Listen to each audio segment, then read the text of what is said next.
Olá pessoal, sejam bem-vindos à aula de número 12, onde a gente vai falar sobre os protocolos de roteamento que são implementados na internet. Bom, na aula passada então a gente falou sobre os conceitos do protocolo de roteamento, tá? Os tipos, estado de enlace, vetor de distância, protocolos de roteamento hierárquico com AS. O AS são sistemas autônomos, então o sistema autônomo é um sistema que possui uma autonomia, né, de gerenciamento, onde ele pode, vamos dizer assim, onde ele pode definir as suas políticas e definir também as políticas não só técnicas, né, mas as políticas de roteamento. Então, vocês sabem que, por exemplo, em alguns países, tá, o Facebook ele não é aceito, tá? Então existe o quê? Existe um controle sobre alguns pacotes que seriam do Facebook, né? Isso implica dizer que existe o quê? Existe um sistema autônomo onde isso é definido, tá? Então existe um roteamento hierárquico entre esses sistemas autônomos, tá? Bom, na aula de hoje então a gente vai falar sobre a implementação dos conceitos que a gente viu na aula passada, tá? Implementações de vetor de distância, estado de enlace, assim como roteamento aí hierárquico, tudo voltado então para o mundo da internet, tá? Bom, então, o protocolo de roteamento da internet, quanto ao vetor de distância, já tinha falado para vocês, existe o quê? Existe o famoso RIP, né, que tem um custo relativamente baixo, utilizando vetor de distância, quantidade de hops, para contabilizar, né, o custo de cada enlace. Assim como a gente tem o estado de enlace aqui, que é implementado através do OSPF, né? O OSPF também bastante utilizado, principalmente no âmbito aí de multicast, como a gente vai ver então na aula de hoje, tá?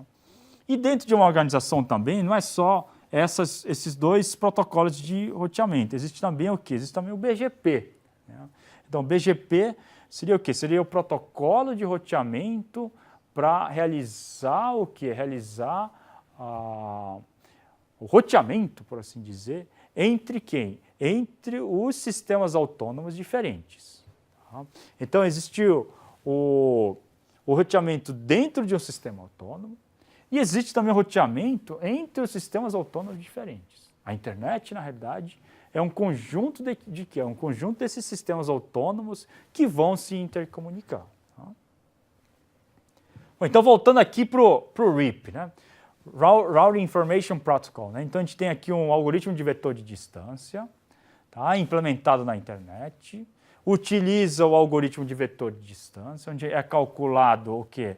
É calculado o número de saltos, né, com métrica de distâncias, como a gente viu. Tá? Então, a gente tem uma métrica em torno aí de 15 saltos, em torno, tá? De 15 saltos, isso não é um número rígido, né? Onde essas tabelas são intercambiadas a cada 30 segundos, tá? E caso não haja intercâmbio, né, entre esses vizinhos durante um período, como eu digo aqui, de 180 segundos, então esse vizinho é considerado o quê? Considerado um vizinho morto, tá? Mas voltando para cá, para essa ilustração, né?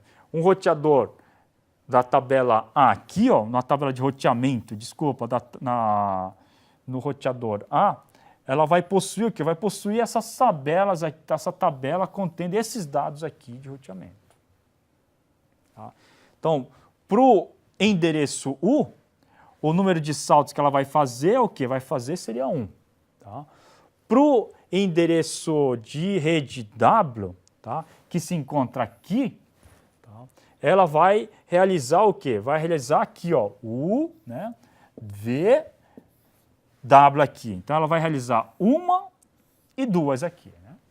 Então, ela vai ter o quê? Vai ter dois saltos até chegar nessa rede W. E assim por diante. Aqui a gente tem o quê? Aqui a gente tem uma topologia e aqui a gente tem uma tabela de roteamento que vai ser implementada para quem? Vai ser implementada para o roteador chamado A. Tá?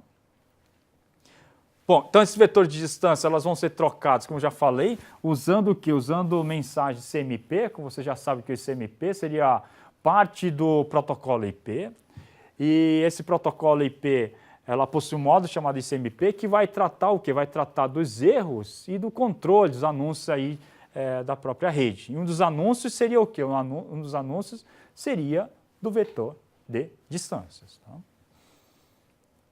Bom, dentro desses anúncios, para assim dizer, esse anúncio aí, ela vai ser o quê? Esse anúncio vai ser controlado, né? Vai ser realizado através de uma aplicação, tá? Chamado Routed, né? Essa aplicação Routed aqui, ela é quem vai o quê? Ela é quem vai fazer a manutenção, quem vai fazer a implementação e a atualização dos valores aí da tabela de repasse. Então, essas tabelas de roteamento RIP são controlados aí por um processo chamado o quê? Chamado Routed, né? Eu coloquei aqui. Tá? Só que tem um problema aqui, né? A tabela de repasse, ela se encontra o quê? Ela se encontra aqui na camada de rede, né? E esse Routed, ela se encontra onde? Se encontra na camada de aplicação. Para isso, então, ela tem que utilizar o quê? Ela tem que utilizar a camada de transporte, assim como a camada de rede, vocês estão vendo aqui. Então, na camada de transporte, ela vai utilizar que protocolo? O DP. Tá? Então, ela vai utilizar o DP para fazer o quê? Para fazer esse encaminhamento aqui das tabelas de roteamento do RIP. Tá? A implementação do RIP tem um processo chamado Routed aqui, que encontra-se em nível de aplicação e os anúncios para atualizar essa tabela aqui de repasse vai ser realizada justamente por uma aplicação chamada Routed. Ok, pessoal? Deu para entender, né? Tá? Esse é o problema, né? Então, aqui do RIP, né? Ela possui uma aplicação. Essa aplicação encontra-se aqui na camada de cima, especificamente na camada de aplicação, e ela também vai utilizar um outro protocolo, que seria o protocolo DP, que se encontra de novo na camada superior, que seria a camada de transporte. Diferentemente do RIP, o OSPF, que é um algoritmo, é um protocolo de roteamento usando link state para, de novo, internet, ela não tem, porque ela não tem essa aplicação em nível, tá? Que se encontra em nível da camada superior, aí, que seria especificamente a camada de aplicação, para fazer o quê? Para fazer esse anúncio. Em vez disso, né, essas métricas, elas são passadas utilizando as mensagens OSPF diretamente o quê? Diretamente por datagramas IPs. Sem usar, então, o que? Sem usar o TCP, o DP e as camadas superiores, como ocorre com o RIP. Tá? Bom, e lembrando que no OSPF, então, ocorre o quê? Ocorre o broadcast para enviar o quê? Para enviar, então, os seus anúncios. Tá? Outra questão do OSPF, né? A segurança. Então, todas as mensagens aqui, o OSPF, elas são autenticadas, né? Autenticadas, criptografadas, tá? Justamente para quê? Para impedir a intrusão maliciosa aí, de ataques propriamente dito, né? Múltiplos caminhos de mesmo custo são permitidos. Então, se tem o mesmo custo de A para B, eu posso então prover o quê? Posso prover 2 caminhos contendo o mesmo custo, mas eu posso fazer um balanceamento de carga para enviar o número de pacote X para um e no mesmo número de pacote X para um outro caminho que possui o mesmo custo. Tá? Principalmente para ambiente de tempo real, para prover, então, para prover a taxa de bits aí constantes. Né? E também lembrando que o OSPF, então, ela possui o quê? Possui suporte para unicast, assim como para multicast, que a gente vai ver. Tá? Só abrindo parênteses, unicast seria do hospedeiro A para o B. Multicast seriam mensagens do hospedeiro A para um grupo de hospedeiros, vamos dizer assim, do setor de contabilidade. Essencialmente seria isso o unicast e o multicast. O unicast um pacote para um destinatário para um outro destinatário específico. Multicast seria um destinatário um remetente específico para um grupo de destinatários. Tá? E para isso ela tem o quê? Para isso ela tem duas implementações, um para unicast e o outro para multicast, que seria o MOSPF. Tá? Então, duas implementações para realizar do OSPF. Finalmente, quanto ao roteamento BGP, a gente tem um roteamento hierárquico, né, entre as AS. Então, entre as AS a gente tem um roteamento, intra-AS, dentro de uma AS tem um outro roteamento, assim como a gente tem também a definição das rotas boas, tá? As rotas para que um determinado AS ela possa servir de rota para um outro AS, entre as AS. Então, digamos assim, um AS A quer conversar com um AS C que está sendo conectado pelo B. Então, ela vai prover essa comunicação dentro da AS, né, para que a AS A e a C, então, possam se comunicar. Tá? Então, vai permitir o quê? Vai permitir que faça essa ponte, né, a partir de uma AS, de forma que as duas AS na extremidade, então, possam se comunicar. Tá? É o que eu falei aqui, né? Então, existem, vamos dizer assim, duas AS, então, entre a S3 e a S2, a S1 serve de quê? Serve de ponta para que ela possa, então, se comunicar. E aqui nesse meio a gente tem o quê? A gente tem os roteadores de borda, né? O 3A, 1B e o 2A são considerados o quê? Considerados aí roteadores de borda. E elas possuem o quê? Possuem seções, possuem um runtime, por assim dizer, né? Possuem seções, a eBGP aqui, que seria o externo, né? Seria seções externas e as seções internas. Então, a BGP, essencialmente, ela possui, vamos dizer assim, dois módulos. Um seria o eBGP. O eBGP é implementado nesse ponto aqui e ela possui o quê? Possui rotas, as melhores rotas para as BGPs externas. Tá? E o IBGP, ela possui o quê? Possui mecanismos justamente para quê? Para disseminar as melhores rotas para chegar até o AS2, por exemplo, nesse cenário. Tá? Então, dois componentes aí, que seriam o eBGP, trata de roteamentos externos, e o IBGP serve para quê? O IBGP serve para informar, né, a todos do AS1 sobre o quê? Sobre as rotas para AS2 ou para as outras rotas que tiverem, né, conectadas, outras AS que tiverem conectadas com esse AS1. Tá? Bom, existe o quê? Existe o intra e o inter-AS. O que seria vamos dizer assim, o que seria o objetivo principal, né? Então, aqui na inter-AS, a gente tem a questão da política, né? A AS, entre as AS aqui, a gente tem a questão das políticas. E entre as intra-AS, tá? A gente tem a questão o quê? Questão da escalabilidade, né? O roteamento para diminuir aí a tabela de roteamento, tráfego de atualização e assim por diante. Tá? Então, entre as AS, a política ela pode ser o quê? Pode ser uma questão primordial. Tá? Dentro de uma AS pode ficar o quê? O foco pode ser o desempenho. Tá? E entre as AS, a política ela pode, vamos dizer assim, ser o foco no lugar do próprio desempenho. Tá? Então, aqui na escala, o roteamento hierárquico, ela salva o tamanho da tabela, tráfego de atualização reduzido e a escalabilidade torna-se o quê? Torna-se importante nessas redes aí intra-AS, né? Ok? Bom, quanto ao tipo de tráfego, né? A gente tem tráfego aqui unicast, onde o pacote é enviado a um único destinatário. Tá? A gente tem o tráfego broadcast, onde um pacote é enviado a todos os destinatários de uma mesma rede. Tá? E a gente tem um pacote, o quê? Um endereçamento aí multicast, onde o pacote é enviado a um grupo de destinatários. Tá? Então, um é para todos os destinatários de uma rede. O segundo aqui é para um grupo de destinatários que podem pertencer a redes diferentes. Tá? Então, essa seria a diferença. Aqui seria um para um. O outro seria para todos os destinatários que pertencem, vamos dizer assim, à seção da contabilidade. Tá?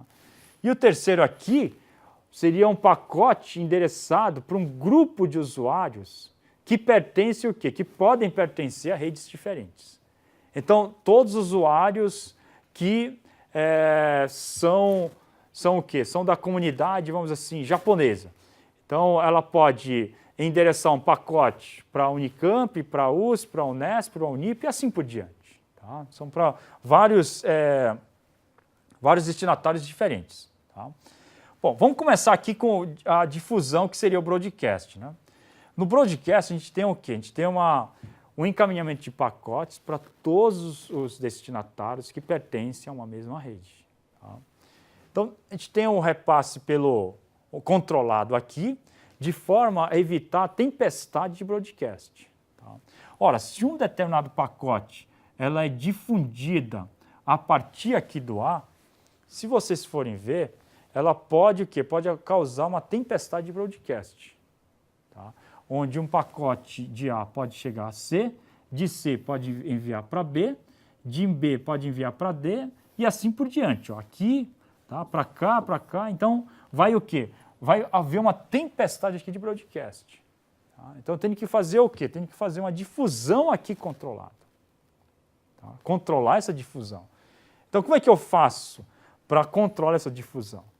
Para controlar essa difusão, uma das formas seria o quê? Seria o que a gente chama de repasse pelo caminho inverso. Então, repasso todos os pacotes para os próximos, vamos dizer assim, para as arestas adjacentes e eu corto, né? Nota que aqui eu estou sendo o quê? Estou cortando os pacotes. Não estou deixando esse pacote chegar para o B e nem do B para o C. Por quê? O que ele faz é, se o pacote, se esse B aqui, tá? Se esse pacote está indo de B, tá? Para C, ele verifica se de B para C vai ser o caminho para A. Se não for o caminho para A, então ele corta esse caminho. Tá? Corta esse pacote. Vou repetir de novo. Tá? Se tá, a rota de B para A não passar por C, então ele corta o quê? Verifica que esse caminho aqui não é o caminho, não é o quê? O caminho inverso para ele. Tá? O B, o destinatário A de B, o caminho não é o C. É daqui para cá. Se não é esse caminho, ele vai descartar esse pacote. Tá? Assim ele vai descartando os pacotes e não vai os pacotes aqui não serão repassados além do que? Além do pacote receptor. Dessa forma aqui, os pacotes vão ser o quê? Vão ser enviados para cá, para cá, para cá, para cá e aqui. Mas entre esses roteadores aqui não vão ser enviados, uma vez que elas já receberam o quê? Já receberam as suas cópias respectivas provenientes do roteador A. Tá? Bom, essa é a primeira forma. A segunda forma é usando o quê? Fazendo broadcast por uma spanning tree. Tá? A spanning tree é assim, eu tenho que primeiro criar essa spanning tree para então realizar o quê? Para então realizar a difusão. Então, nesse cenário aqui, tá, a difusão está acontecendo pelo A. Tá? Assim como a difusão ali está iniciando pela D. Então, o que eu tenho que fazer primeiramente aqui? Primeiramente aqui eu tenho que criar o quê? Eu tenho que criar essa spanning tree. E aí, para isso, eu tenho que inicialmente selecionar vamos dizer assim, o centro dessa árvore aqui. Então, nesse cenário aqui, o centro, tá, seria o quê? Seria o roteador E. Então, todos mandam pacotes para o E e verificam qual o caminho, o menor caminho para o E. Tá? Então, vocês estão vendo que o F aqui vem para cá, do D para cá e daqui para cá. E depois disso, o que ele vai fazer? Ela vai, então, criar essa árvore a partir do centro dessa árvore aqui, que seria o E. Bom, tendo o quê? Tendo essa árvore agora, todo o broadcast que foi iniciado pelo E, pelo A ou pelo D, ela vai percorrer o quê? Vai percorrer essas arestas aqui, que estão em azul. Qual seria a desvantagem? A desvantagem é que primeiro eu tenho que montar o quê? Eu tenho que montar a árvore para então depois eu fazer o broadcast. Tá? Então essa seria a vantagem e desvantagem aí relacionada ao uso dessa spanning tree. Tá? Bom, isso aqui primeiro então a gente falou gente tem três algoritmos aqui, né? 3 formas de tráfego, né? Seria o unicast, tá? Broadcast e o multicast. Tá? Vamos falar então um pouco de multicast, que seria o próximo serviço. Né? Então, multicast seria transferência aqui, as aplicações que existem para ela, seria transferência de grandes volumes de dados, atualização de software, poderia ser utilizar o multicast. Tá? Então, se eu quero enviar atualização para um grupo de usuários, tá? Ao mesmo tempo, eu uso o quê? Eu uso o multicast. Tá?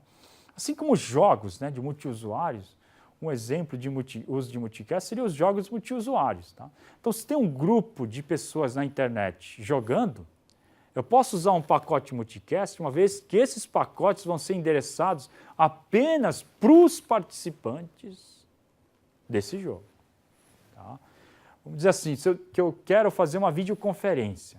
Se eu estou fazendo uma videoconferência e tem um professor daqui da USP, o outro da Unicamp, e outro da Univesp, o que eu faço? Eu mando um mesmo pacote, tá?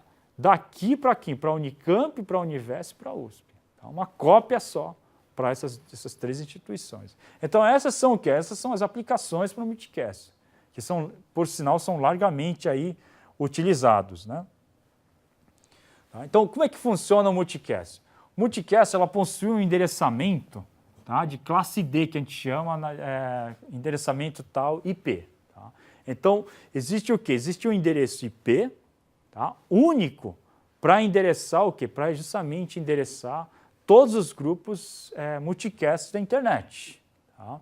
Então, nesse cenário aqui, um único endereço, ou seja, um endereço direto aqui, ele é utilizado para quê? Para endereçar todos o quê? Todos os componentes de um grupo multicast. E aí lembrem-se, tá, que a gente tem, nesse cenário aqui, a gente tem um endereço IP unicast, ou seja, é como se eu tivesse 2 endereços, né? Um endereço que é IP unidirecional, tá? Unicast, tá? E um endereço IP que seria o multicast. Então, um computador, se ele está no multicast, vai ter 2 endereços. Um seria o quê? O do unicast. Um endereço IP que endereça apenas esse hospedeiro. Tá? O segundo endereço é temporário. É o endereço multicast que ele vai ter, que identifica o quê? Que identifica justamente o quê? A classe aqui. Tá? Identifica o endereço da classe D aqui, que identifica o quê? Que identifica o grupo. Então, são 2 endereços diferentes que um computador ele vai ter. Isso não é coisa do multicast. Se você tem um computador conectado no Wi-Fi, meu computador, ele tem 2 endereços IPs. Um do Wi-Fi e o outro da Ethernet. Tá? São 2 endereços que são IPs que são parecidos com esse cenário aqui do IP unicast e o IP multicast. Tá? Então, serviço para um grupo multicast aqui. Então, serviço para um grupo, um datagrama, como falei para vocês, se tem 3 computadores aqui, esses 3 aqui vão ser o quê? Esses 4 aqui, né? Elas vão receber o mesmo pacote, né? Proveniente de um mesmo remetente. Tá? Bom, aí tem 2 componentes aqui, né? Os 2 componentes da camada de rede aqui seria o IGMP. O IGMP seria o quê? Seria o protocolo que serve para dizer, você vai entrar, então para entrar você tem que fazer a autenticação, etc. Então você vai ter que realizar o quê? Ele vai tratar esse IGMP aqui, vai realizar a membresia, né? Fazer a manutenção da membresia dos grupos, dos componentes que fazem parte desse grupo. Então, essa é a função do IGMP. O outro componente do multicast seria o quê? Seria justamente o protocolo de roteamento no ambiente aí do multicast. Tá? Bom, então, gente, concluindo, na aula de hoje a gente falou sobre o quê? Na aula de hoje a gente falou sobre os protocolos de roteamento na internet. Tá? Então, a gente falou sobre o RIP, o SPF, BGP, as seções BGPs. Então, o BGP é dividido em sessões externas e internas, assim como a gente falou do quê? Assim como a gente falou do unicast, multicast e do broadcast, né? Então a gente falou sobre os componentes do multicast, assim como a gente falou do broadcast, que ele pode ser, pode fazer o encaminhamento de pacotes por os dois métodos, sendo que um deles, tá, é o uso da spanning tree. A gente falou das vantagens, né, da spanning tree e também das desvantagens, que seria o fato dele ter que construir essa spanning tree antes de enviar aí o pacote. Tá? Gente, mais uma vez, obrigado. As aulas estão extensas, né, em função aí do conteúdo extenso de redes, tá, que é uma disciplina bastante importante. Lembrem-se, gente, que os desenvolvedores hoje em dia mais bem pagos, né, são os desenvolvedores para mobile, né, ou seja, de aplicações aí para smartphones. E isso, obviamente, inclui, tá, a construção de aplicações, obviamente, para a área de redes. Tá? Tal é a importância dessa disciplina de redes. Espero que vocês aproveitem. Então, eu fico por aqui hoje. Muito obrigado pela paciência de vocês.